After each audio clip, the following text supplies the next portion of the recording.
Hello friends, super star Krishna గారు double role చేసినటువంటి ఒక బ్లాక్ అండ్ వైట్ సినిమా ఈ అభిమానవతి. టైటిల్ రోల్ వాణిశ్రీ గారు చేశారు. ఈ సినిమాకి కథ రామలక్ష్మి గారు, అంటే రచయిత కవి అయినటువంటి ఆరుద్ర గారి వైఫ్ ఈమె కె రామలక్ష్మి గారు కథ అందించారు. అలానే డూండి గారు దర్శకత్వం వహించిన సినిమాల్లో ఇది కూడా ఒకటి. కృష్ణ గారికి ఎంతో సన్నిహితుడైన డూండి గారు త్రిమూర్తి ప్రొడక్షన్స్ బ్యానర్ మీద ఈ సినిమాని నిర్మించారు. ఈశ్వర్ రెడ్డి గారు అంటే ప్రొడ్యూసర్ గారు కూడా ఈ సినిమా ప్రారంభంలో ఒక పాత్రలో కనిపిస్తారు. శుభ తండ్రిగా. శుభ ప్రభాకర్ రెడ్డి ప్రేమించుకొని పెళ్ళాడదామనుకుంటే ప్రభాకర్ రెడ్డి గారి తల్లిదండ్రులు దానికి అంగీకరించరు. ఇదంతా చిత్ర ప్రారంభ నేపథ్యంలో కొన్ని డైలాగుల ద్వారా అర్థమవుతూ ఉంటుంది. శుభ గారు తన బిడ్డని అభిమానవతిగా పెంచుతాను, ఈ లోకం ఏమనుకున్నా సరే ఎలాంటి కష్టాలకి వెరవని ఒక ధీర మహిళగా రూపొందిస్తాను అని శపథం చేసి వెళ్ళిపోతుండగా టైటిల్స్ ప్రారంభమవుతాయి. ప్రభాకర్ రెడ్డి గారు అలా చూస్తుండిపోతారు. నేపథ్యం సముద్రాన్ని చూపించడం ద్వారా ఒక ఎలివేషన్ తీసుకొచ్చే ప్రయత్నం మనం గమనించవచ్చు ఈ సినిమాలో. అలా మొదలైన కథలో శుభగారు చనిపోవడం, ఆ తర్వాత ఒక అనాథ ఆశ్రమంలో వాణిశ్రీ గారు పెరగడం జరుగుతుంది. ఆ హాస్టల్లో వార్డెన్గా టీజీ కమలాదేవి గారు కనిపిస్తారు. ఇక అక్కడి నుంచి ప్రారంభమైనటువంటి వీరి ప్రయాణం, వాణిశ్రీ ప్రయాణం ఎలా సాగుతుంది అనేది కథ. వాణిశ్రీ కృష్ణ గారు ప్రేమించుకుంటారు, పెళ్ళాడాలనుకుంటారు. అలానే అత్యంత శ్రీమంతుడైనటువంటి కృష్ణ గారు ఇలా ఒక అనాథ అమ్మాయిని పెళ్లి చేసుకోవడం అనేది తల్లి అయిన యశ్వరలక్ష్మి గారికి నచ్చదు.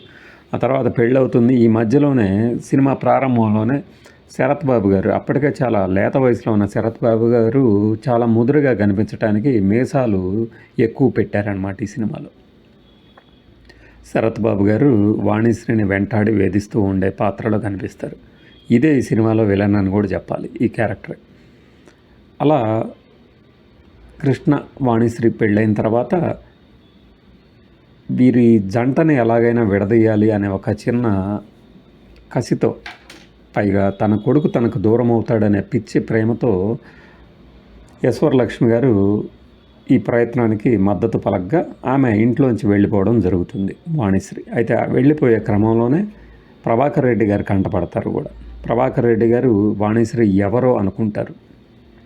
ఇలా సాగుతుండగా కృష్ణ గారు తిరిగి వచ్చి తన భార్య ఎందుకు తనని వదిలేసి వెళ్ళింది అనే ఒక ఆవేదనతో ఉంటారు. అట్లానే ఈ కారణం ఎవరు ఏంటి అనేది కూడా చూచాయిగా తెలిసినా కూడా కుమిలిపోతూ ఉంటారు. అలా వారికి ఒక బిడ్డ ఉండగా ఆ బిడ్డ పెరిగి పెద్ద శ్రీనివాస్ అనే క్యారెక్టర్లో కనిపిస్తారు మనకి రెండో కృష్ణ గారిగా. ఆ రెండో కృష్ణ గారు లాయర్గా అవుతారు. అయితే తండ్రి గారి దగ్గర పెద్దగా అభిమానం కానీ ఆదరణ కానీ ఆయనకు దక్కవు. అయితే నాయనమ్మ గారి సహవాసంలో అవన్నీ మర్చిపోతూ చలాకీగా పెరుగుతూ ఉంటాడు.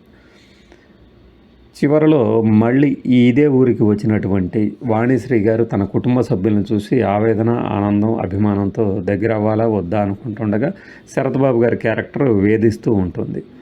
అలాంటి వేదనలకు గురవుతున్నటువంటి క్రమంలో ఈ కృష్ణ గారు అంటే కొడుకు పాత్ర వాణిశ్రీ గారికి దగ్గర అవుతుంది. ఒకానొక సందర్భంలో ఈ వాణిశ్రీ గారు శరత్బాబు క్యారెక్టర్ని చంపేస్తుంది.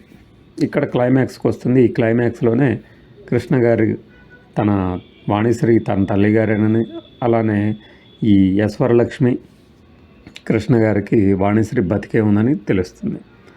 ఇది కథ కాగా కథ చివరిలో దాదాపు విషాదాంతం అవబోయి ఎందుకో డైరెక్టర్ గారి మనసు మార్చుకున్నట్టుగా సీన్లు కనిపిస్తాయి. అసలు ఇంతటి అపార్థానికి కారణమైనటువంటి యశ్వరలక్ష్మి గారి మాట పడిపోయి పెరాలసిస్ వచ్చేసి బెడ్కి అంకితం అవటం, అట్లానే ప్రాణాపాయ స్థితిలో వాణిశ్రీ గారి పడిపోతే ఈ చిన్న కృష్ణ గారి జంట అయినటువంటి ప్రమీల, ఈమెకి తక్కువ సినిమాల్లో నటించింది. కృష్ణ గారి పక్కన హీరోయిన్గా నటించారు ఇందులో. ఈమె డాక్టర్ పాత్రలో ఆమెను కాపాడుకోవటం అనేది చివరి సన్నివేశాలు. అంటే దాదాపుగా విషాదాంతం జరుగుతుందేమో అని ప్రేక్షకుడు ఎదురు చూస్తుండగా అలాంటిదేం లేకుండానే ముగిస్తారు డూండి గారు. ఇది విజయవాడలో 2 థియేటర్లో రిలీజ్ అయింది. నవరంగంలో 29 రోజులు, శ్రీరామలో 50 రోజులు ఆడగా వైజాగ్ మనోరమలో 42 రోజులు ఆడిందని ట్విట్టర్ మిత్రుల బోగట్ట. హైదరాబాద్ సాగర్లో 35 రోజులు ఆడింది ఈ సినిమా. 1975లో రిలీజ్ అయిన ఈ సినిమా ఈ భార్యకి దూరమైన భర్త, దానికి కారణం ఎవరో తెలిసినా కూడా మాట మాట్లాడకుండా ఉండటం అనే ఒక చిన్న సన్నివేశాలు మనకి రంగనాథ్, సంగీత, లక్ష్మి గారు నటించినటువంటి పంతులమ్మ సినిమాలోని కొంత దృశ్యాన్ని పోలి ఉంటుంది. ఈ సినిమా చక్కని కుటుంబ గాథా చిత్రంగా పేరు పడగా పెద్దగా అద్భుతమైన విజయం మాత్రం సాధించలేదని చెప్పాలి. 75లో రిలీజ్ అయిన ఈ సినిమాకి తొందరలోనే 50 ఏళ్ళు నిండబోతున్నాయన్నమాట ఈ అభిమానవతికి. టైటిల్ రోల్లో వాణిశ్రీ గారు చక్కగా నటిస్తే, కృష్ణ గారు డ్యూయల్ రోల్లో నటించి అప్పటి ప్రేక్షకుల్ని బాగా మెప్పించారు అని పబ్లిసిటీ పరంగా కానీ ఆ తర్వాత రివ్యూలో కానీ మనం గమనించవచ్చు. ఇది అభిమానవతి అనేటువంటి ఒక సినిమా గురించిన చిన్న రివ్యూ.